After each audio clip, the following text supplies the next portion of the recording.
عن سیدنا علی ابن ابی طالب قال نہا رسول اللہ صلی اللہ تعالی علیہ وآلہ وسلم ان یضحى بمقابلۃ او مدابرۃ او شرقاء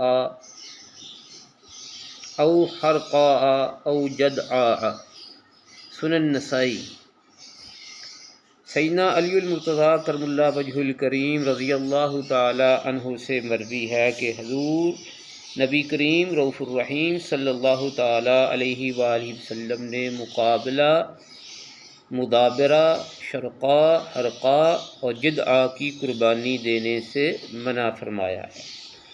مقابلہ ایسا جانور جس کا کان سامنے سے کٹا ہو، مدابرہ جس جانور کا کان پیچھے سے کٹا ہوا ہو، اور شرقاء جس جانور کے کان چیرے ہوئے ہوں، حرقاء جس جانور کے کانوں میں گول سوراخ ہوں، جدعاء جس جانور کے کان کٹے ہوئے ہوں۔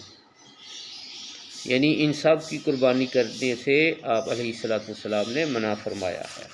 قربانی کا جانور خریدتے ہوئے ان چیزوں کا خصوصی خیال رکھیں۔